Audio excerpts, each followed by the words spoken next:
लंबे इंतजार के बाद आखिरकार सूर्यदेव राहु के गिरफ्त से बाहर निकलते हुए शनि के काल कोठरी से भी मुक्त होने वाले हैं। 14 अप्रैल सन 2026 को समय होगा सुबह 9:31 का, जिस समय पर सूर्यदेव मेष राशि की अग्नि में अपना स्वयं का महाअभिषेक करेंगे और वास्तव में कहा जाए तो ये समय शुद्धिकरण का समय होगा। 1 महीने तक अभी ये आगे उच्च के अवस्था पर रहने जा रहे हैं। इसे एक ऐसा समय जानिएगा जहां पर जीवन के अंधकार दूर होते हैं और सकारात्मक परिणाम का प्रकाश हमारे जीवन में व्याप्त होता है। एक साल में एक बार क्या ये अवसर आया है, समझिएगा।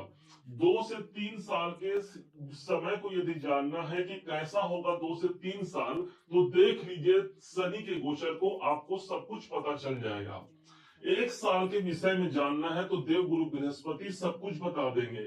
लेकिन बात यदि 1 महीने की है तो वहां सूर्य का गोचर अनुकूल या प्रतिकूल प्रमाण को हम तक पहुंचा जाता है। क्योंकि आज एक ऐसी स्थिति है, अप्रैल के 14 तारीख से सूर्य का गोचर ठीक आपके चौथे घर पर होने वाला है। और ये जो चतुर्थ भाव है वो स्थान ही सुखों का है और सूर्य देव इसी स्थान पर उच्च के होंगे।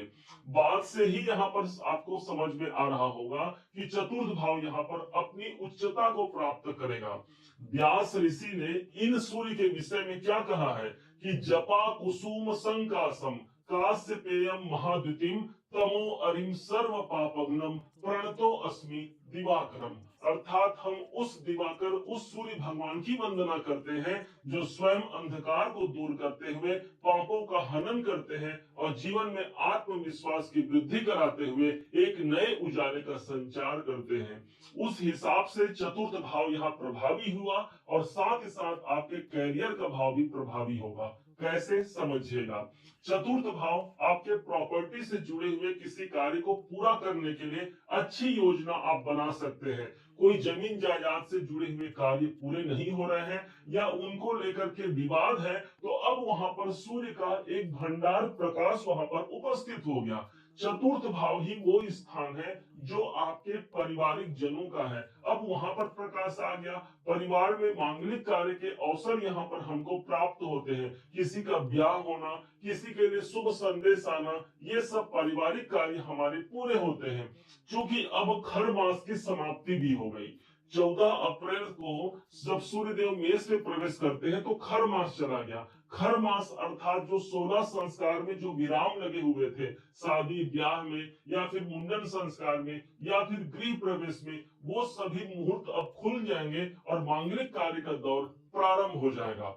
अब यहाँ पर कैरियर में कैसे इनका प्रभाव आएगा, समझिएगा। सूर्य चतुर्थ भाव पर उच्च के हैं और अपनी उच्च भरी दृष्टि से ही ये सीधे दसम भाव पर अपनी दृष्टि देंगे। क्योंकि एक राजा के पास एकमात्र सम दृष्टि होता है और उसी सम दृष्टि से ये कैरियर के भाव पर दृष्टि देंगे।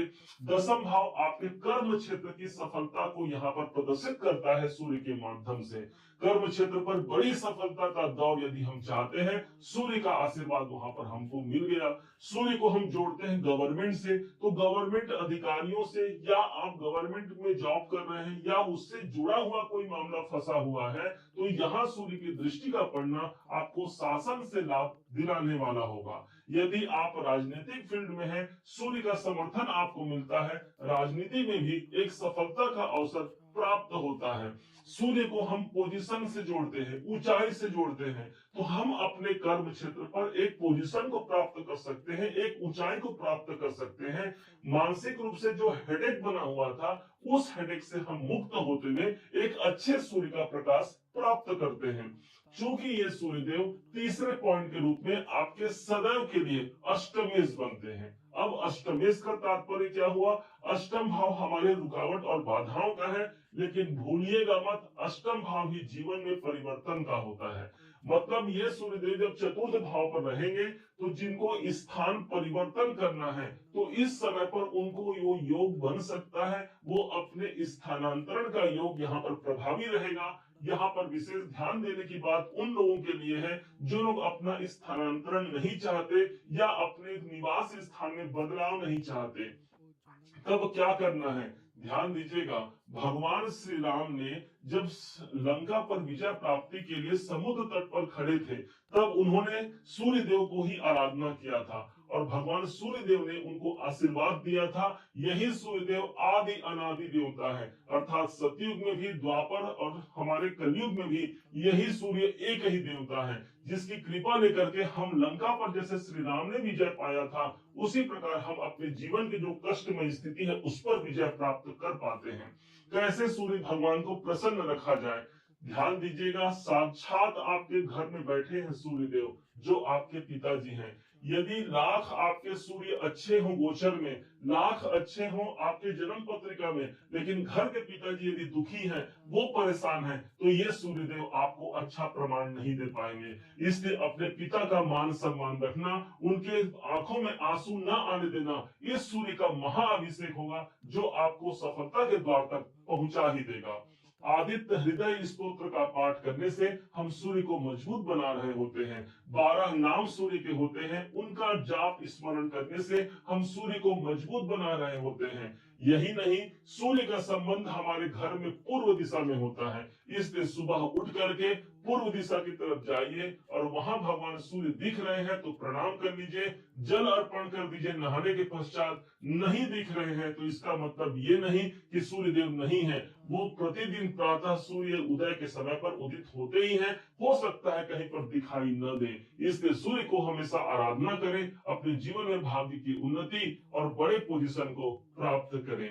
उम्मीद है आप सबने इसे समझा, आप सबने इसे जाना है। यदि आपने इसे समझा है, जाना है और मेरे समझाने का प्रयास यदि आपको सार्थक लगा हो, मेरे समझाने का तरीका यदि आपको सार्थक लगा हो, तो हर बार की भांति इस बार भी अपना प्यार भरा लाइक और कमेंट करना कभी मत भूलिएगा। और हाँ, यदि अभी तक आपने चैनल को सब्सक्राइब नहीं किया है, सब्सक्राइब जरूर कीजिएगा। पुनः एक बार फिर आप सभी का दिवस बहुत मंगलमय हो, इन्हीं शुभकामनाओं के साथ।